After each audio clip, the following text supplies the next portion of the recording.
చూడండి, ఒకటి గుర్తుపెట్టుకోండి, హిందూ అన్నవాడే పుట్టుకతోటే సెక్యులర్. హిందూ యాక్సెప్ట్ చేస్తాడు అందరినీ.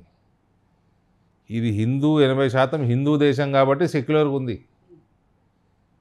ఏ పుస్తకంలో రాయాల్సిన అవసరం లేదు. అది మన నేచర్, హిందూ యొక్క నేచర్లోనే సెక్యులరిజం ఉంటుంది. కానీ మీరు జాగ్రఫికల్గా విడదీసేసి మత ప్రాతిపదికన మళ్ళీ ఇక్కడ సెక్యులర్ తగిలిచ్చి హిందువులకి ఫస్ట్ నుంచి 1947 నుంచి ఇవాళటి వరకు మీరు హిందూ వ్యతిరేక నిర్ణయాలే చేసారు కాంగ్రెస్ పార్టీ. 370 కానీ, కాశ్మీరీ పండితులు లక్షలాది మందిని తరిమేయటం కానీ, మీరు ప్రభుత్వంలో ఉన్నప్పుడు అమావాస్యకోసారి పున్నంకోసారి సీరియల్ బాంబ్ బ్లాస్టులు, ప్రతి జుమ్మాకి పాకిస్తాన్ నుంచి గన్నులు తీసుకొచ్చి షూటింగ్ చేసుడు, ఏదైనా ఇది అది ఫైరింగ్ జోనా టెస్టింగ్ చేసుకుంటున్నారా ఏంటి? అది ప్రతి 10 రోజులకోసారి టెర్రరిస్ట్ అటాక్లు. ఇవాళ 10 సంవత్సరాల నుంచి నరేంద్ర మోడీ గారు పీఎంగా ఉన్నంతకాలం ఒక్క సీరియల్ బాంబ్ బ్లాస్ట్ లేదు, ఒక్క మేజర్ టెర్రరిస్ట్ ఇన్సిడెంట్ లేదు. సో 2019లో నిజామాబాద్ ఎంపీగా గెలిచారు. మళ్ళీ ఈసారి అదే నిజామాబాద్ నియోజకవర్గం నుంచి పోటీ చేయబోతున్నారు. సో ఎన్నికల ప్రచారం ఎలా జరుగుతుంది? అంటే బీజేపీ నాయకులు కేవలం మోడీ గారిని నమ్ముకునే ప్రచారంలోకి వెళ్తున్నట్టుగా కనిపిస్తోంది. మోడీ గారిని నమ్ముకొని ప్రచారంకి వెళ్ళటం తప్పేం లేదండి. తప్పేముంది? ఓన్లీ మోడీ అయినా మీరు చేసిన అభివృద్ధి కానీ, మీరు తెలంగాణకి ఏం తీసుకొచ్చారని కానీ ఇవన్నీ ఏమీ చెప్పాల్సిన అవసరం లేదా? మేము చేసినవన్నీ అది కూడా చెప్తాము. కానీ మోడీ అన్న బ్రాండ్ ఎంత ఎత్తుగా ఎదిగిపోయిందంటే వేరేవన్నీ చిన్నగా కనబడతాయి. ఇప్పుడు నా నియోజకవర్గంలో ఎన్నడూ లేని విధంగా 7 రైల్వే ఓవర్ బ్రిడ్జ్ల పనులు నడుస్తూ ఉన్నాయి. నా నియోజకవర్గంలో 2 కేంద్రీయ విద్యాలయాలు, ఒకటి ఇనాగరేషన్ అయిపోయింది, రెండోది నెక్స్ట్ ఇయర్ బోధనలో ఇనాగరేషన్ ఉంది. ఇదే నియోజకవర్గంలో మేము అసలు ఎవ్వరు ఊహించలేదు పసుపు బోర్డు అన్నది వస్తుందని. పసుపు బోర్డు తీసుకొని రావడం జరిగింది. నేషనల్ టర్మరిక్ బోర్డు తీసుకొచ్చి ఇవాళ రియాలిటీ దేశంలో. ఇవాళ పసుపు పైన మేము గత 3-4 సంవత్సరాలు చేసిన కృషికి ఎగుమతులు దిగుమతుల పైన నియంత్రించడం, ఎగుమతులు పెంచడం, ఇటువంటివి అన్నీ కొన్ని వర్క్ చేయడం వల్ల ఇవాళ పసుపు రేట్లు ఆల్ టైమ్ రికార్డులో ఉన్నాయి. All time record. అదే రకంగా నేషనల్ హైవే 4200 కోట్ల ప్యాకేజీ ఆర్మూర్ నుంచి మంచిర్యాల దాకా, అందులో 3100 కోట్లది నిజామాబాద్ పార్లమెంట్ పరిధిలో ఉంది. రైల్వే లైన్లు Armoor Adilabad 5 to 6 years delay. అది joint venture state central government.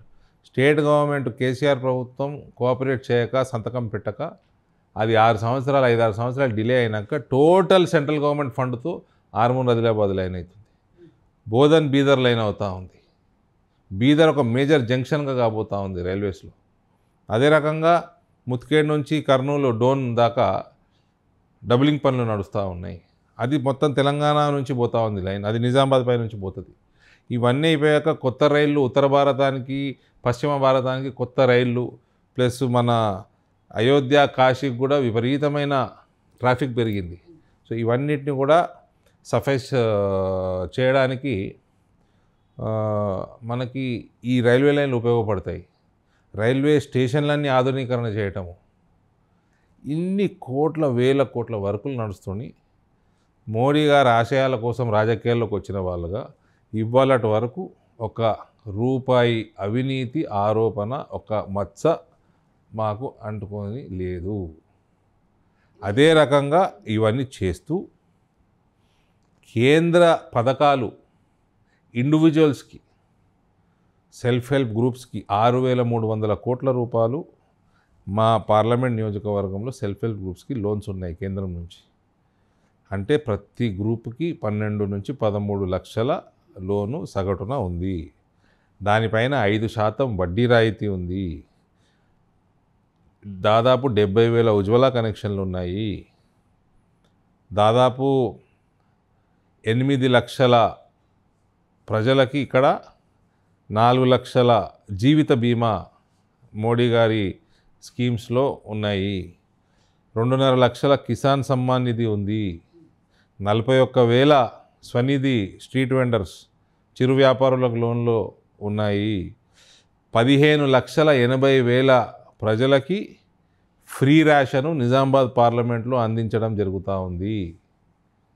Sukanya Samriddhi Yojana ఆడపిల్ల పుడితే 10 సంవత్సరాల లోపల బ్యాంక్ అకౌంట్ ఓపెన్ చేసుకుంటే అందులో డిపాజిట్ చేసిన అమౌంట్కి 8.5% కేంద్ర ప్రభుత్వం ఆడపిల్లలకి ఇంట్రెస్ట్ ఇస్తుంది, ట్యాక్స్ ఫ్రీ ఇంట్రెస్ట్. మళ్ళీ ఇట్లా ఇండివిజువల్ బెనిఫిట్స్ డీబీటీలు అనుకోండి, ఇవన్నీ ఈ రకంగా మోడీ గారి ప్రభుత్వం అందిస్తూ ఉంది.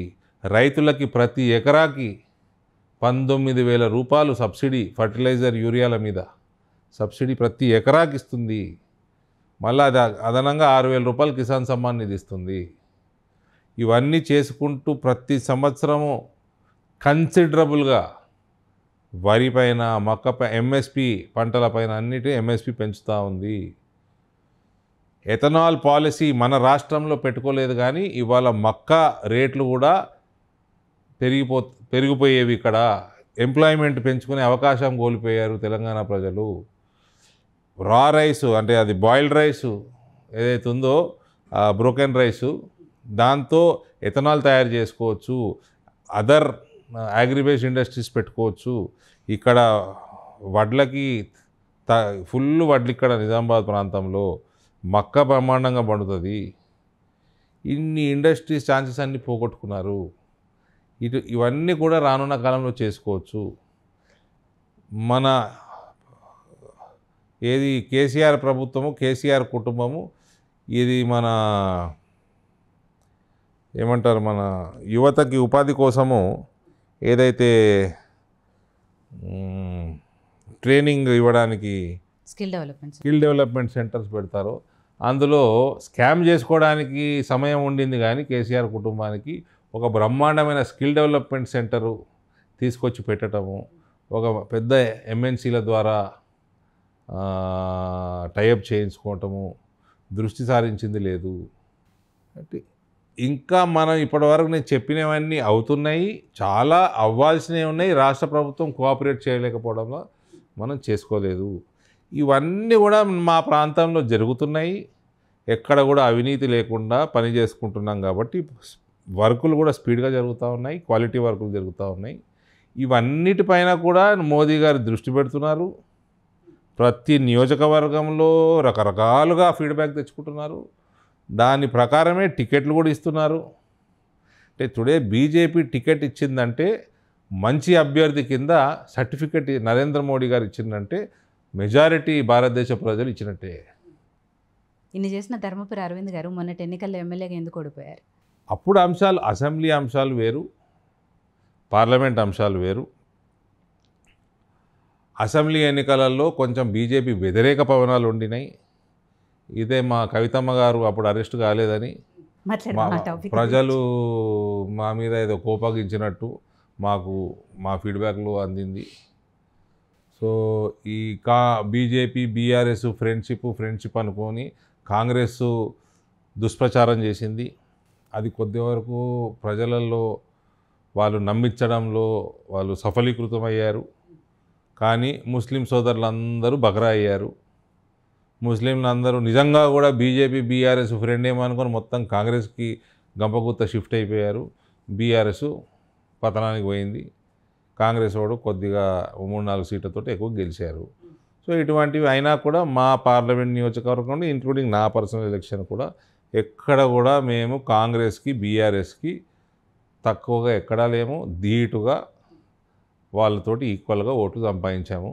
పార్టీ 4 గింతలు 2018 ఎలక్షన్లో 90,000 పైన ఓట్లు వస్తే ఈసారి 3,70,000 వరకు అసెంబ్లీ ఎన్నికల్లో మనకి ఓట్లు వచ్చినాయి. 90,000 వచ్చినప్పుడు 90,000 నుంచి 470,000 దాకా 4,70,000 దాకా మా ఓటు శాతం పార్లమెంట్లో పెరిగింది. ఇప్పుడు మాకు అసెంబ్లీలోనే 3,70,000 ఉంది. కాబట్టి నిజామాబాద్ ప్రాంతంలో Bharatiya Janata party major victory పార్లమెంట్లో గెలిచే ఆస్కారం ఉంది. అటువంటి వాతావరణం కూడా ఉంది. సంస్థాగతంగా బాగా భారతీయ జనతా పార్టీ ఈ నియోజకవర్గంలో పెరిగింది.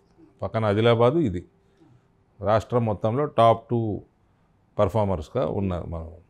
సో అసలు టాపిక్ వద్దాము, నిజాలు మాట్లాడుకుందాము, స్ట్రైట్గా మాట్లాడుకుందాము. దేశం మొత్తం కూడా గత 2 రోజుల నుంచి ఏ చర్చ అయితే జరుగుతుందో ఢిల్లీ లిక్కర్ స్కామ్లో కవిత గారి అరెస్ట్ గురించి స్ట్రైట్గా ఏం చెప్తారు? స్ట్రేట్గా వంకరగా చెప్పేది ఏముంటుందండి? దేశం మొత్తం చర్చ ఏం జరుగుతలేదండి. తెలుగు ఛానళ్ళు అదేదో చర్చ మొదలుపెట్టారు. తప్పు చేసిన వాళ్ళు అనుభవించక తప్పదు. తప్పు చేశారంటారా? ఎందుకంటే చేయలేదు అని వాళ్ళు అంటున్నారు, నిర్దోషిగా బయటకు వస్తామంటున్నారు, కావాలని రాజకీయ కుట్ర చేస్తున్నారంటున్నారు. వాళ్ళు ఏమంటున్నారు ముఖ్యం కాదు కదండి. ఈడీ ఛార్జ్ షీట్లో ఏం రాసింది, సిబిఐ ఛార్జ్ షీట్లో ఏం రాసింది ముఖ్యం. ఆ ఈడీలతో బీజేపీ రాయించింది అనేది కదా, బీజేపీ రాయించిందా ఈడీతో? ఈడీని వాడుకుంటుంది అట్లా ఛానల్ అంటే జాగ్రత్తగా ఉండండి. మీ పైన కూడా ఏదైనా కావచ్చు. మీరు అట్లా ఈడీని బదనాం చేయడము.